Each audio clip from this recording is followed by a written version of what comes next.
மகிழ்ச்சியிலும் நம் மனம் மலரும்.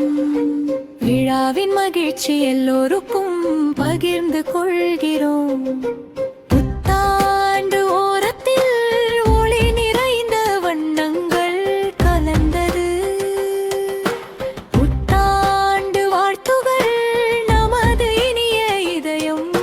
காட்டின் ஒற்றுமையில் மகிழ்ச்சி நம்மை வழிநடத்தியது.